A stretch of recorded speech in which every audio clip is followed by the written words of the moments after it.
activity 10.10 from page number 173. Fix a sheet of white paper on a drawing board.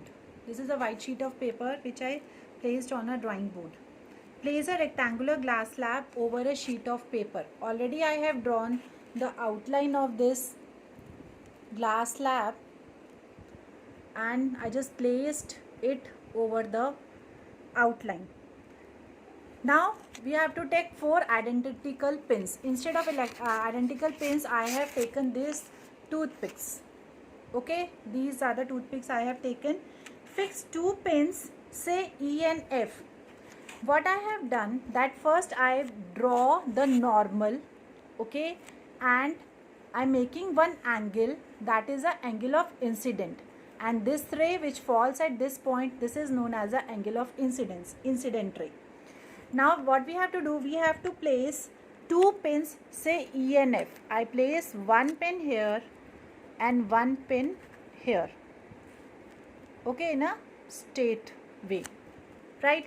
Now this glass slab over this outline, okay, and vertically such that the line joining the pins is inclined to the edge AB.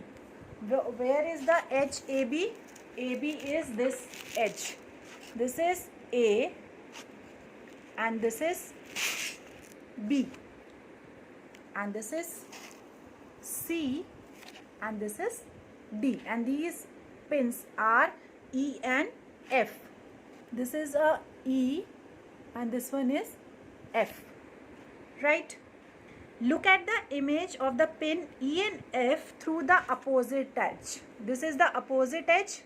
Now we have to see the pins inside this glass slab. I think this is clear to you,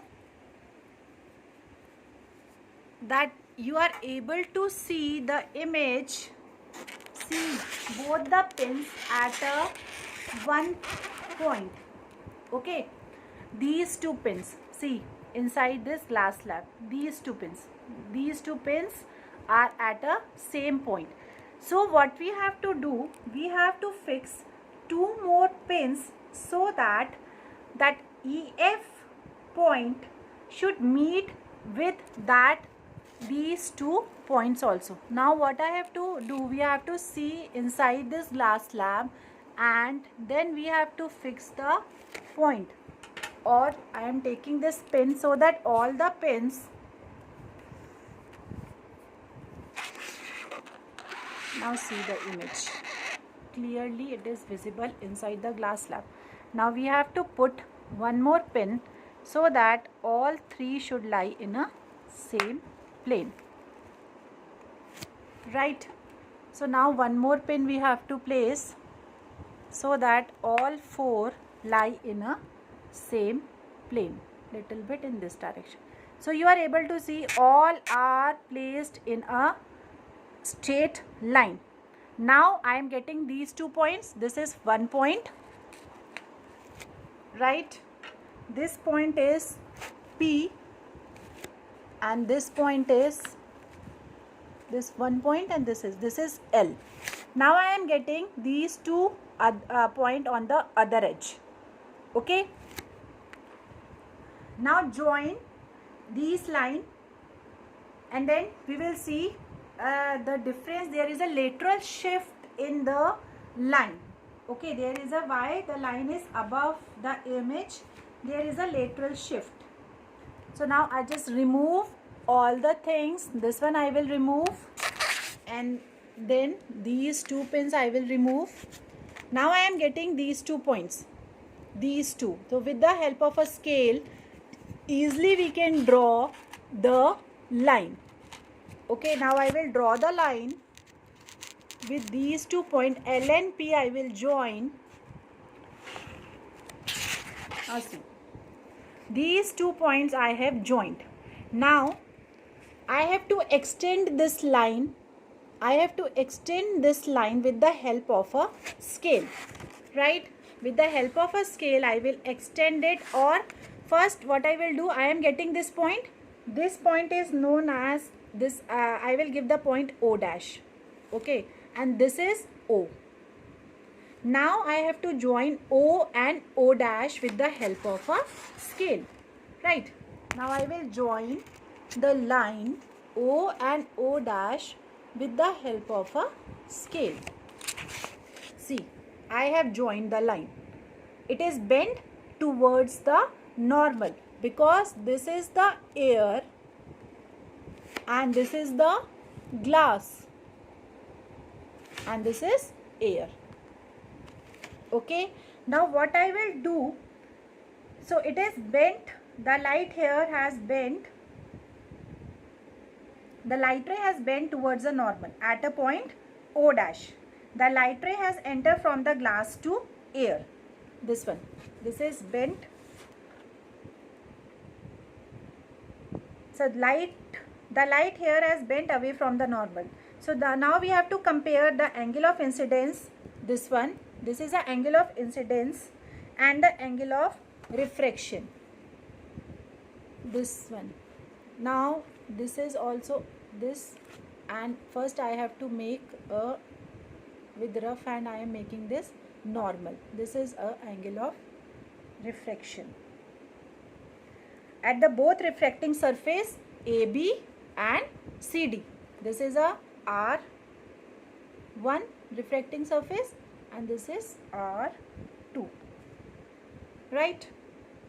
So in this figure, EO, this is EO is the incident ray, OO dash, O and O dash is a refracted ray, and O dash and H. This O dash, if I just name this ray H in this direction, O and H, this is H, is the emergent ray. So what we observe? We observe that the emergent ray is parallel to the direction of incident ray. Now what I will do, I will extend, because light travels in a straight line, so what I will do, I will extend this incident ray. Okay. Now I will extend this incident ray with a dotted line. I will show you. See, I have extended this line O dash to this one. To extend the bending of ray of light at a opposite parallel face AB, that is a air glass face, CD. CD is a glass to air face interface. The rectangular glass slab is equal and opposite. That is why the ray, emergent ray, parallel to the incident ray. This is a emergent ray that is parallel to the incident ray. What happened when the light ray is incident normal to the interface? Then we can find out. Okay. So refraction is due to the change in speed of light as it enters from transparent medium to the another medium. So this is this one. This is the lateral displacement. What is this? This is lateral displacement. So this is an experiment, refraction of light through a glass slab. So what the incident ray, refracted ray and normal, all normal to the interface of two transparent medium at a point of incident, all lies in the same plane. Incident ray, this one, all lie in the same plane. Okay. And the second, what is the second law of refraction? That the ratio of sine of angle of incident. This is the angle of incidence. So what is the second law? Sine I upon sine R equal to constant. If angle of incidence and angle of R is the angle of refraction, then sine I upon sine R equal to constant. This constant value is known as refractive index of the second medium with respect to the first medium, and we can represent this refractive index with the symbol mu. This later on in the next topic, when we will discuss refractive index, then I will explain the full topic refractive index. So these are the two laws of refraction of light. incident ray, refracted ray and the normal to the interface of two transparent medium at a point of incidence all lie in the same plane. Second law is the ratio of sine of angle of incident to the sine of angle of refraction is constant for the light of given color and for the given pair of media. This law is known as a Snell's law. This sin I upon sin r equal to constant. This law is known as a Snell's law.